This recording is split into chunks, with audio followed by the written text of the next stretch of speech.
अब तुष्टीकरण की राजनीति नहीं होगी, अब संतुष्टीकरण की राजनीति होगी।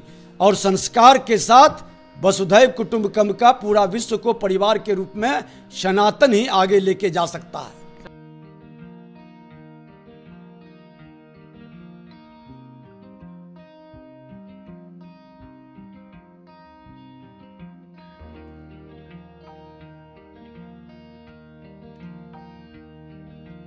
नमस्कार, आप देख रहे हैं न्यूज़ 4 नेशन में आपके साथ अभिजीत सिंह। ईद में तो आप राजनीतिक गलियारों में देखा होगा कि इफ्तार का आयोजन किया जाता है कई राजनेताओं के साथ। वहीं बात करें तो नवरात्र का त्यौहार चल रहा है, ऐसे में आज नेता प्रतिपक्ष विजय सिन्हा अपने सरकारी आवास पर फलार का आयोजन किए थे, जिसमें तमाम बीजेपी के बड़े बड़े नेता भी मौजूद थे और नेता प्रतिपक्ष विजय सिन्हा खुद तमाम नेताओं को फलार दे रहे थे। इसी बात करने के लिए हमारे साथ हैं विजय सिन्हा खुद अपने। सर, आज आपने अपने सरकारी आवास पर फलार का आयोजन किया गया। इफ्तार में तो ईद में तो इफ्तार कई राजनीतिक दल में किया गया, आपने फलार का शुरुआत किया। देखिए, हमने कल भी फलाहार का प्रसाद सब लोगों को दिया। आज भी हमने लोग जो आए उनको हम लोग फलाहार का व्यवस्था बनाए हैं।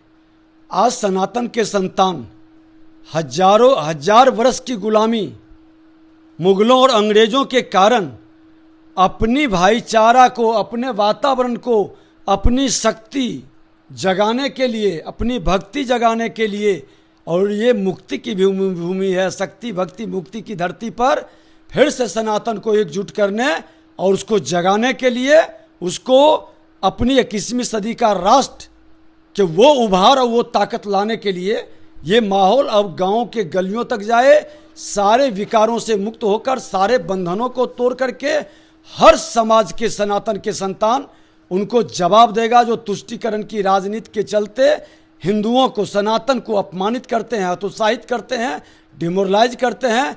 ये माहौल खत्म होगा।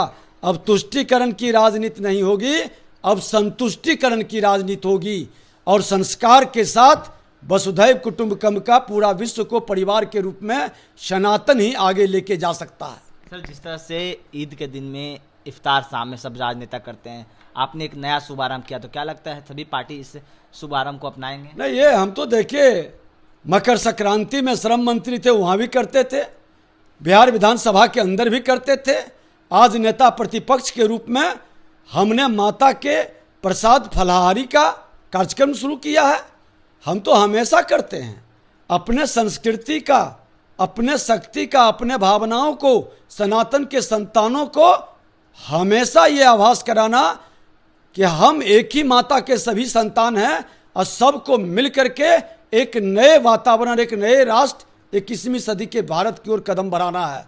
लेकिन आप संस्कृति की बात कर रहे हैं सर, और वहीं शिक्षक हैं जिनको नवरात्रि के समय में ही ट्रेनिंग दे दिया गया है, वो काफ़ी नाराज भी दिख रहे हैं। देखिए, शिक्षकों के साथ लगातार ये महागठबंधन की सरकार अपमानित करने का, डिमोरलाइज करने का, हतोत्साहित करने का खेल खेल रही है।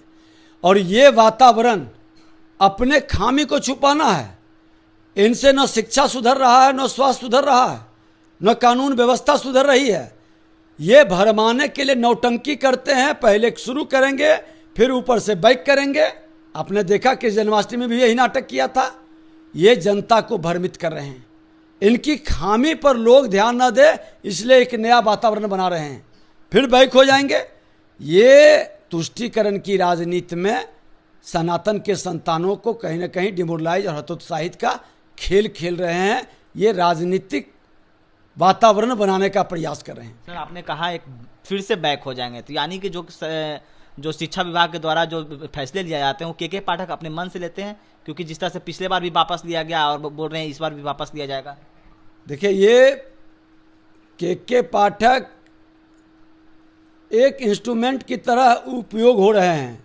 पर्दे के पीछे सत्ता में बैठे लोग खेल रहे हैं, और सत्ता में बैठे लोग की मनसा साफ नहीं है, नीयत साफ नहीं है, इसलिए ये सारे गड़बड़ी का कारण हो रहा है। चलिए, तो आपने सुना, नेता प्रतिपक्ष विजय सिन्हा साफ तौर पर कर रहे हैं कि जो नई संस्कृति का हमने अब शुभारंभ किया है, जिस तरह से नवरात्र का त्यौहार चल रहा है, ऐसे में आज दूसरा दिन है, ऐसे में तमाम बीजेपी के बड़े बड़े नेता हैं जो विजय सिन्हा के आवास, सरकारी आवास पर वहां पर पहुंचे थे और उन्होंने अपने हाथों से तमाम नेताओं को फलाहार खिलाया दिया और जिस तरह से कहें तो उन्होंने साफ तौर पर कह दिया कि नई संस्कृति का आज से शुभारंभ हो गया है। इस तमाम खबरों को बने रहे नीश पोनेसन के साथ। नमस्कार।